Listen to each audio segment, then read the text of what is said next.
I'll tell you exactly how I feel about what's going on with Donald Trump. Donald Trump is kind of a moderate in reference to the past 20 or 30 years in this country. He's proposing certain things that Democrats have supported.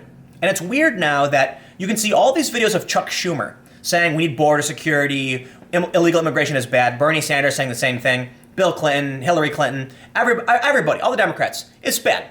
So Trump goes, okay, I'll give them what they want. And what do they do now? No, we don't want it. Trump says he's going to pull out of Syria and partially out of Afghanistan.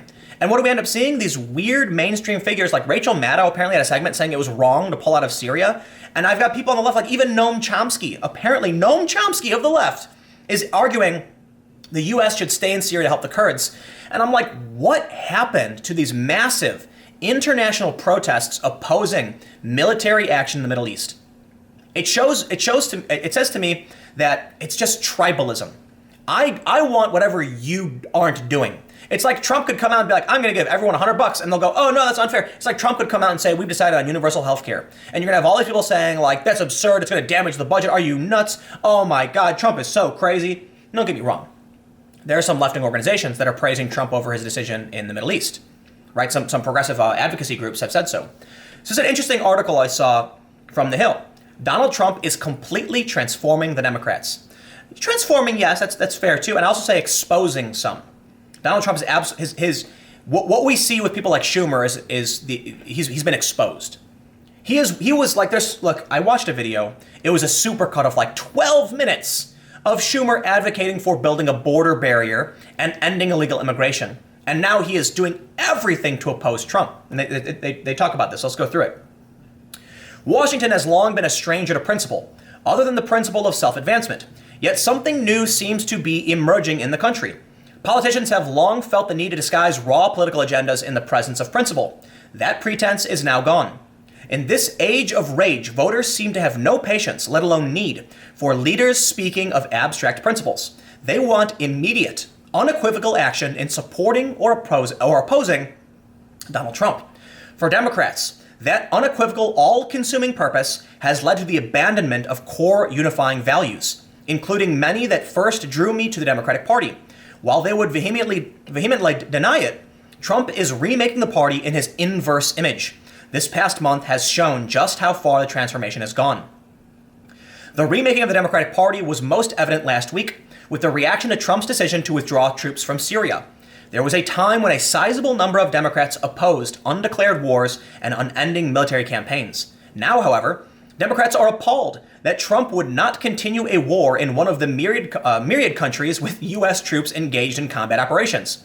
House Minority Leader Pelosi called the withdrawal a Christmas gift to Vladimir Putin, while Tim Kaine and David Cicilline and others called it irresponsible or hasty. Please, God, it's so duplicitous. Of course, this hasty move is occurring after 7 years of intervention in the Civil War, including personnel on the ground since 2012. We also have been in Iraq since 2003 and Afghanistan since 2001. A 2017 study put the real cost of the wars in Afghanistan, Iraq, Syria, and Pakistan at $5.6 trillion since 2001. You want to talk about the deficit? Like, I think it's a fair criticism to say, hey, Trump, your tax cuts causing deficit to increase. We're only paying off the interest. We got to talk about solving the problems and balancing the budget. Where are the Republicans at on this one, right? Yeah, okay, I'll tell you what, though. Trump pulling troops out of Syria and Afghanistan is going to do good things at kind of solving our massive expenditures. How can you have Democrats now opposed to this? I have no idea. They're like, Washington Post, I think it was, wrote a story saying, we've lost the Cold War. I'm like, what? Are you this is crazy. So, get out of here. The Hill always auto-loads videos. It's annoying. More importantly, thousands of military personnel have been killed and tens of thousands have been wounded. Yet Democrats now espouse the same lines that once were denounced during the Bush administration. So let's talk about this. We had a period of neoconservative evangelicals that had an ideology behind them. They were in favor of war, and they were in favor of these big crony capitalist business operations. I think the financial collapse in 2008 was a huge wake-up call for many people on the left and the right, that these people don't care about you, right? We had Democrats opposing war. Not all of them. A lot of them did support it. But you had people on the left who are now, who are aligned with Democrats, who are in opposition to this, and they opposed the ideology of the neoconservatives. Where are we at now? Neoliberals who are pro-war, who support this big business crony capitalism nonsense, and are driven by an ideology.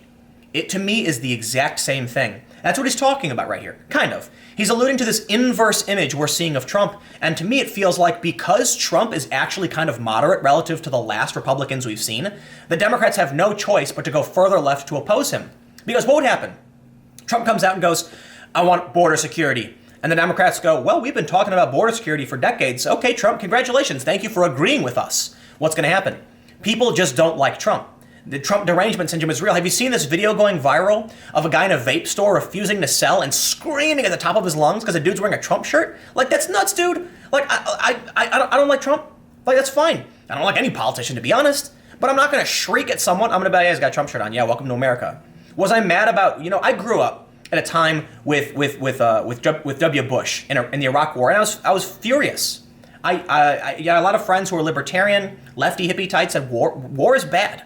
War is wrong. And I said, yeah, man, we shouldn't be doing this stuff. It's ridiculous. Why are we wasting? You want to talk about universal health care? Sure, okay. You spent $5.6 trillion since 2001 on this war. Now, admittedly, that's not enough to fund universal health care, but the point is, can we please allocate resources in a different direction? Maybe we can't get universal health care, but we can certainly expand some programs to fix things here at home. And so that's why I'm like, you know what? I'll give Trump credit for pulling troops out of these foreign countries, because, man, it's a waste of money. I understand there's foreign policy considerations, and there's like there's international conflict, crisis, competition, etc. Yeah, I understand it. But you know what, man? Unless you want to come out here and be completely honest about what you're doing and why you're doing it, you're not going to get my support. They act like, oh, we're trying to help the Syrian people. No, you're not. You're trying to build a pipeline from Qatar up through to Europe so you can offset the Russian monopoly. Yeah, I'm not a big fan of a Russian monopoly on natural gas either. But they've been talking about this forever. And look, we shouldn't be wasting money in this direction. But more to the point, what happens now is that Trump comes in and is doing things Democrats would actually like, or they're supposed to like. And if they agree with him, the Trump derangement syndrome people are going to be like, oh no, look, the Democrats are fascists, even though most of them probably think that anyway. And then where are they? They're not going to get support. Too many people in this country are what some people call the default liberal. They watch the TV says Orange Man bad, and they say, okay. Well, that's not going to work for the Democrats. That's probably why I think Chuck Schumer has flipped his position. Now he's resisting border security. Oh, no. Well, he's arguing that a border wall is ineffective. It's like, dude, come on, man. You're in favor of the border barrier. So was Bernie. So was Obama. Both Clintons. We get it.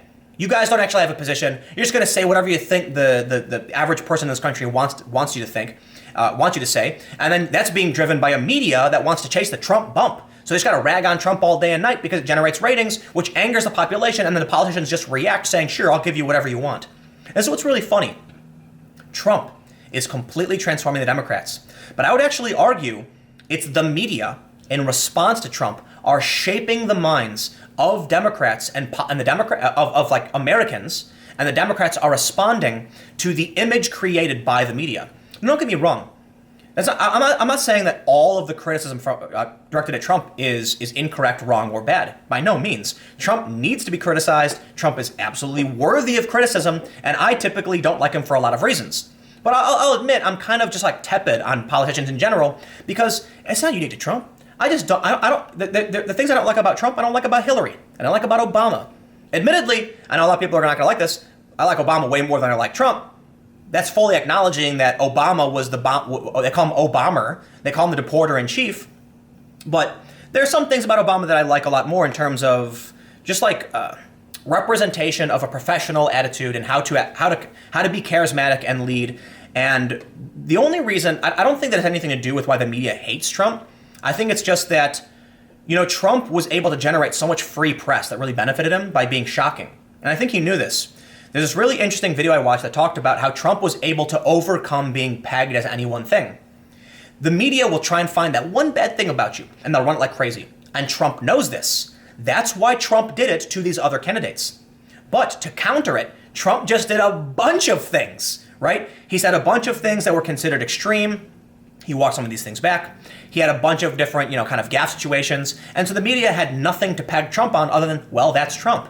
Well, that's Trump isn't enough to do anything to make paint a negative picture of him. And he won. But Hillary Clinton, she's crooked Hillary. Trump knew what he was doing.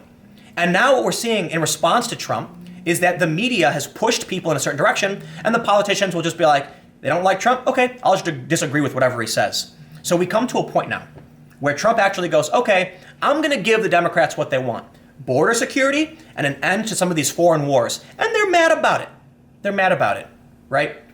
I will say this.